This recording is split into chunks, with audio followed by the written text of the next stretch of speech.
ಶ್ರೀ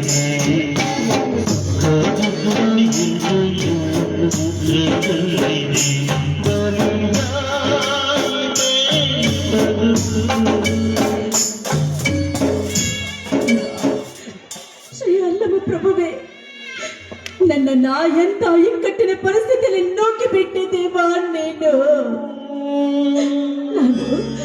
ನಾನು ಏನು ತಪ್ಪು ಮಾಡಿದೆ ಅಂತ ನನಗೆ ಎಷ್ಟೊಂದು ಪರೀಕ್ಷೆ ನೀಡಿದ್ರೆ ದೇವಾ. ನಾನು ಬಡವರ ಮನೆಯಲ್ಲಿ ಹುಟ್ಟಿದ್ದು ತಪ್ಪ, ಅಥವಾ ಗಂಡನೇ ದೇವರು ಅಂತ ನಂಬಿ ನನ್ನದು ತಪ್ಪ? ಇಲ್ಲ, ನನ್ನ ಶೀಲವನ್ನ ನಾನು ಇಲ್ಲಿವರೆಗೂ ಕಾಯ್ಕೊಂಡು ಬಂದಿದ್ದು ತಪ್ಪ ದೇವಾ. ಯಾವ ತಪ್ಪಿಗೆ ಯಾರಿಗೆ ಶಾಪ ದೇವಾ, ಯಾರಿಗೆ ಶಾಪ? ನಾನೀಗ ನನ್ನ ತವ್ರ ಮನೆಗೆ ಹೋದ್ರೆ ನನ್ನ ತಂದೆ ನನ್ನ ಅಣ್ಣಂದ್ರು ನನ್ನನ್ನು ನೋಡಿ ಏನಂತಾರೋ ಏನು?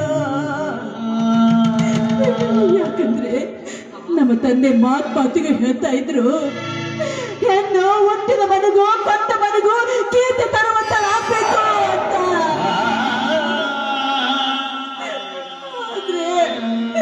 ಆದ್ರೆ ನಾನೀಗ ಹಾದವಳಾಗ್ಬಿಟ್ಟೆ.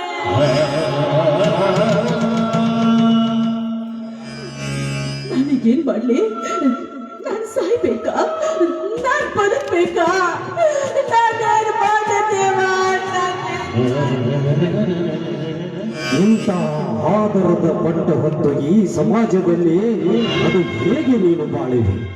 ಹೌದು ಹೌದು, ನೀನು ಸಾಯಲೇಬೇಕು. ನಿನಗೆ ಆತ್ಮಹತ್ಯೆಯೊಂದೇ ಪರಿಹಾರ, ನಿನಗೆ ಆತ್ಮಹತ್ಯೆಯೊಂದೇ ಪರಿಹಾರ.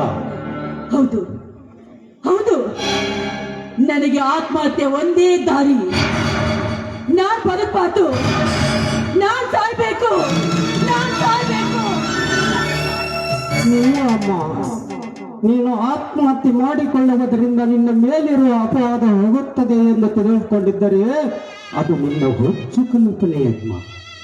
ಒಂದು ವೇಳೆ ನೀನು ಆತ್ಮಹತ್ಯೆ ಮಾಡಿಕೊಂಡಿದ್ದೆ ನಿಜವಾದರೆ ಗಂಡನಿಗೆ ಮೋಸ ಮಾಡಿ ಆ ಅವಮಾನವನ್ನು ತಾಳದೆ ಆತ್ಮಹತ್ಯೆ ಮಾಡಿಕೊಂಡ ಗಯ್ಯಾಳಿ ಎಂದು ಕೇಕೆ ಹಾಕಿ ನಗುವುದು ಈ ಸಮಾಜ. ಅದಕ್ಕಾಗಿ ನೀನು ಬದುಕಲೇಬೇಕು. ಈ ಸಮಾಜದಲ್ಲಿ ನೀನು ಗರತಿ ಎಂದು ತೋರಿಸಲೇಬೇಕು.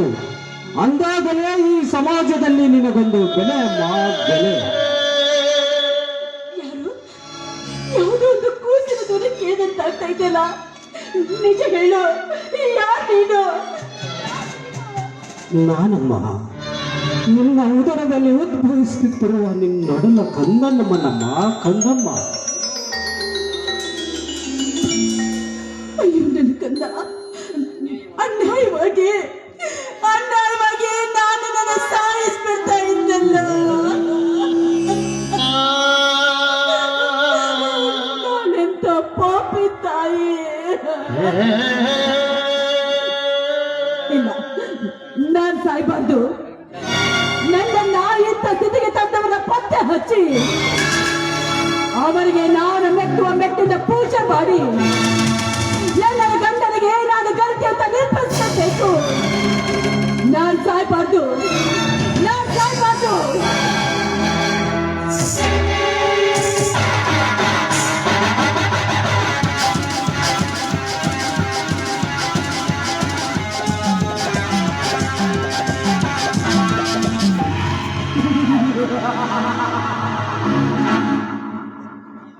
ಪೃಥ್ವಿಯಲ್ಲಿ ಪುಷ್ಪಕ್ಕಾಗಿ ಪರಿತಪಿಸುತ್ತಿರುವ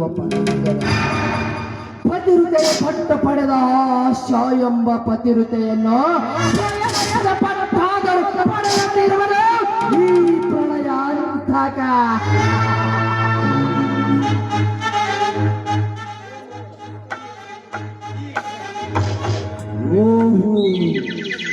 ಈ ಮುಸ್ಸಂಜೆಯ ಸಮಯದಲ್ಲಿ ಇಂಪಾಗಿ ತೇಲಿ ಬರುವ ತಂಗಾಳಿಯಲ್ಲಿ ಅದು ಏಕಾಂಗಿಯಾಗಿ ನಿಂತಿರುವ ಈ ಅಬಲೆಯನ್ನು ಯಾರು ಇರಬಹುದು? ಹಲೋ, ತಾವು ಯಾರೆಂದು ತಿಳಿಯಲಿಲ್ಲ?